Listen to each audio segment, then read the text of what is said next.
motivates me is a desire to positively impact the lives and livelihoods of my neighbors in my community. And I believe that while one-on-one is effective, I want it to be able to impact a larger amount of people. And so by serving on local community-based boards, I'm able to make a greater impact, for lack of a better phrase. The northeastern corridor of Connecticut, so to speak. The challenges are there are so many opportunities for people to give of their time and their talents. And so there's a constant competition between nonprofits that all desperately need, outside funding, and all of whom have an overall mission and responsibility in the community that would not be being met but for this nonprofit. I had to, and I'm not always the best at it, but I had to narrow it down to 3 or 4 areas that were I'd hate to rank them in order of importance, but one was good housing, attacking food deserts, the education, and more than just school education, but the education and socialization of our young people, and veterans.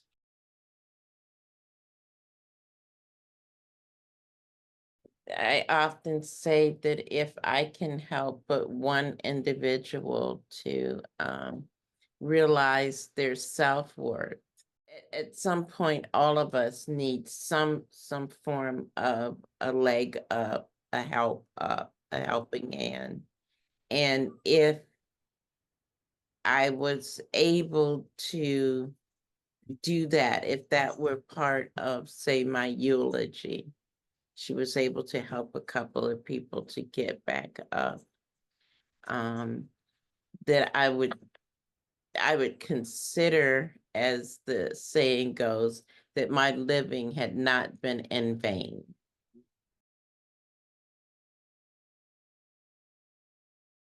One thing that I insist that my students always retain, and that is a sense of wonder at the vastness of our world, and that they also be a lifelong learner. Never stop learning, never stop reading, never stop growing, never stop having conversations in places that are outside of your comfort zone.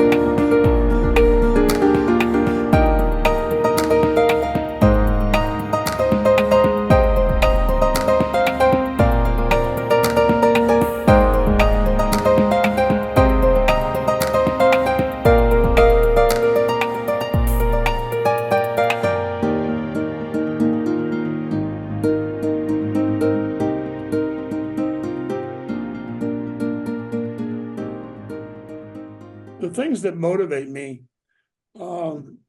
started when I was young. My family raised us to be involved. It was important to vote. Not just important, it was absolutely a necessity. It was an absolute necessity to give back. Whether that be local groups, whether that be politics, it was important to do something. So it's in my blood. I join way too many things. As I get older, it gets crazier. But it's the helping people and doing things for the community, which I guess I believe everybody should do.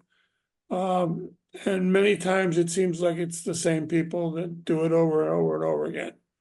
But with access, I try to do everything I can. Well, I think it starts with the town that I live in, but it's not just the town, it's the area. It's even the state on some occasions. I guess it's even the country on some occasions. You do it, try to be active, you do things, you help people, you donate. I go to a lot of meetings where things are discussed. I was active in the chamber, not so much anymore. I think I've had every job in the town of Brooklyn at one point or another. I think I'm probably the only person that was chairman of the school board, chairman of the board of finance, first selectman, and 7 or 8 other things. I volunteered to be registrar of voters, which might have been the dumbest thing I ever did, actually. My wife just shakes her head. It just goes without saying. That's what I do. That's a great question. The challenges that come up all the time, it's important to me to be involved. It's also very important to me that when I am involved, that people listen to me. And through all the jobs that I've had, most of the time that's true. But there's a new wind blowing that it's much easier to be negative than it is to be positive. So it's hard. Even this week, I did something that I thought was helping somebody, and the next thing I know, it's all over social media with me being I can't say the words actually. So to me, it's important to do things, but it's also important that those things matter. So you have to do things as well as you can do them, and hopefully you're dealing with people that understand and respect that. Unfortunately, when it happens a lot, just like one of our presidential candidates, people start believing stuff that isn't true, saying what you think's right. You can't stop. You can't. It doesn't do much good to fight because you're not going to change that group of people's mind. You just don't want it to get to be a larger group. So you try to say what's right and you just try to keep doing it. I mean, I'll give you a good example. Brooklyn Cares, which we tried to do years ago and could not get traction.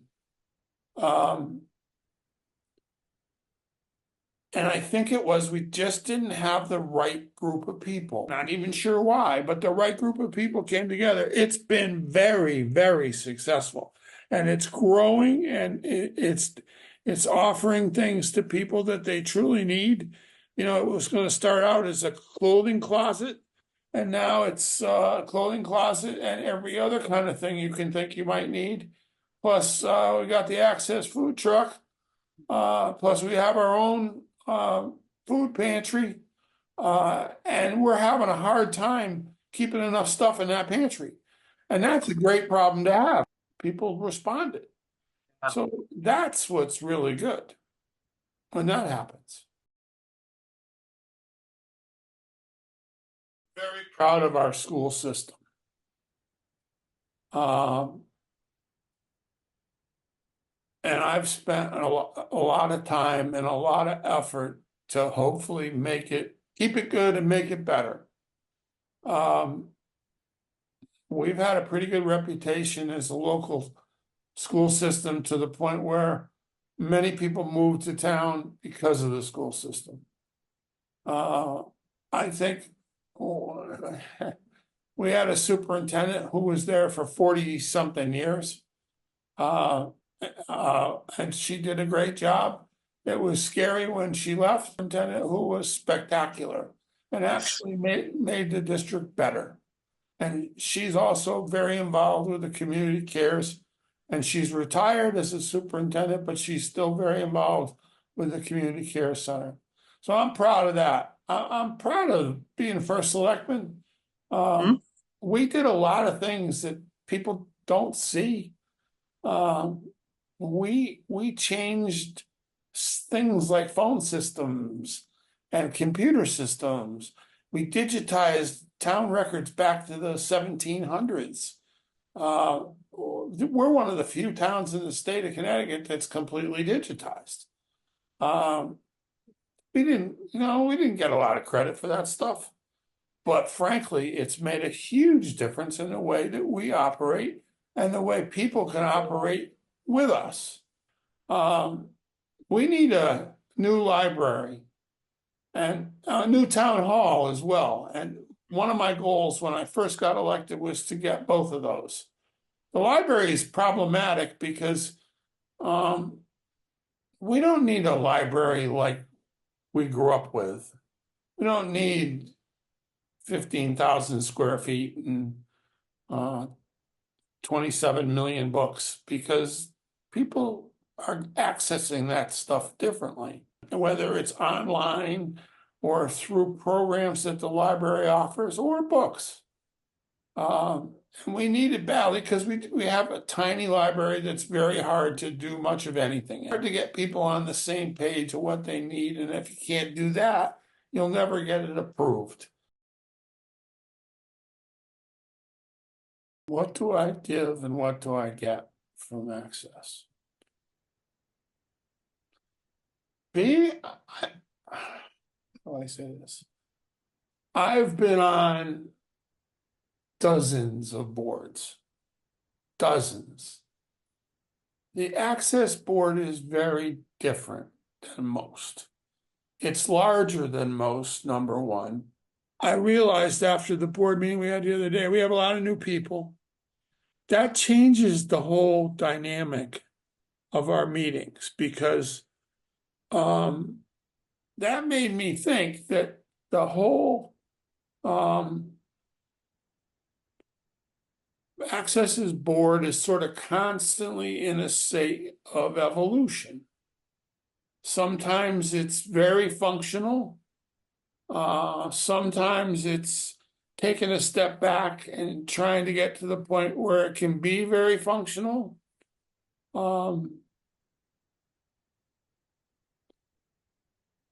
I get the sense from a lot of members that they don't think they do much at all, other than listen to those meetings. I'm trying to bring all people into it. I think that's a great thing. I'm the treasurer, so I've got some responsibilities and something to do. I've got a year and a half left of my 9 years. I've enjoyed it immensely. I hope someday I get to come back.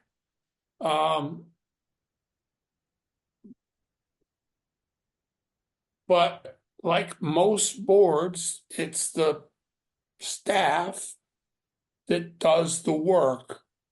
And we make the staff spend a lot of time to explain it to us. I guess that's good. What do I get out of it? I enjoy it. I think we help. I know we help people. I've seen it, my own family. I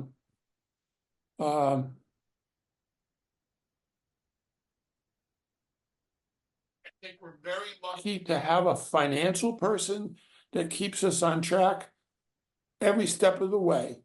When I first became treasurer, we had some issues. We were moving money around. We were borrowing from our line of credit. We haven't had to do any of that. And a lot of it's because of Parker and Peter.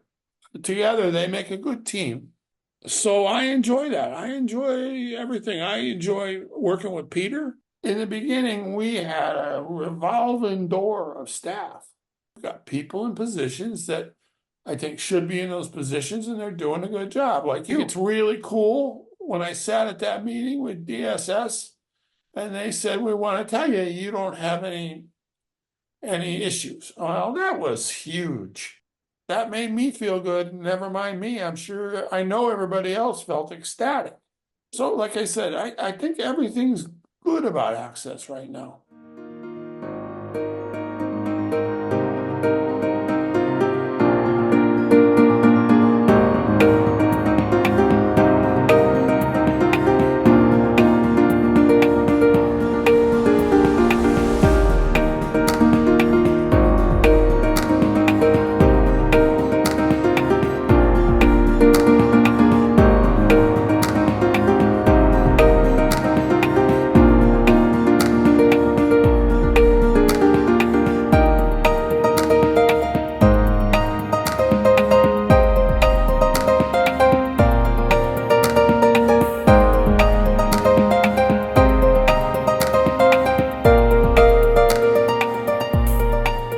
Welcome to Access Senior Housing at Parker Place.